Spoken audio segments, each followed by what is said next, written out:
How to share a YouTube video on Instagram story. So hello guys, welcome back to my YouTube channel. In this video I'll be showing you how you can easily share a YouTube video on Instagram stories. So first thing first, simply head over to YouTube first, and once you're inside here, select any of the random video which you like to share. So let's say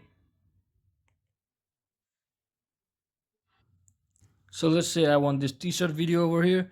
So what you can do is simply click on share over here and simply click on copy link. So once you copy link from over here, you just want to head over to your Instagram application, and once you're inside here, just make sure you choose the story option, and from over here what you can do is select any of your random photo. Let's say I want to print, since I'm sharing TikTok t-shirt video, I will select the t-shirt photo and simply click on this sticker icon over here and scroll until you see the link option. So simply click on it and just paste the link that you just copied from over here and simply click on done. And that is it guys, that is exactly how you can copy or share a YouTube video on Instagram story easily. So hope this video was helpful guys.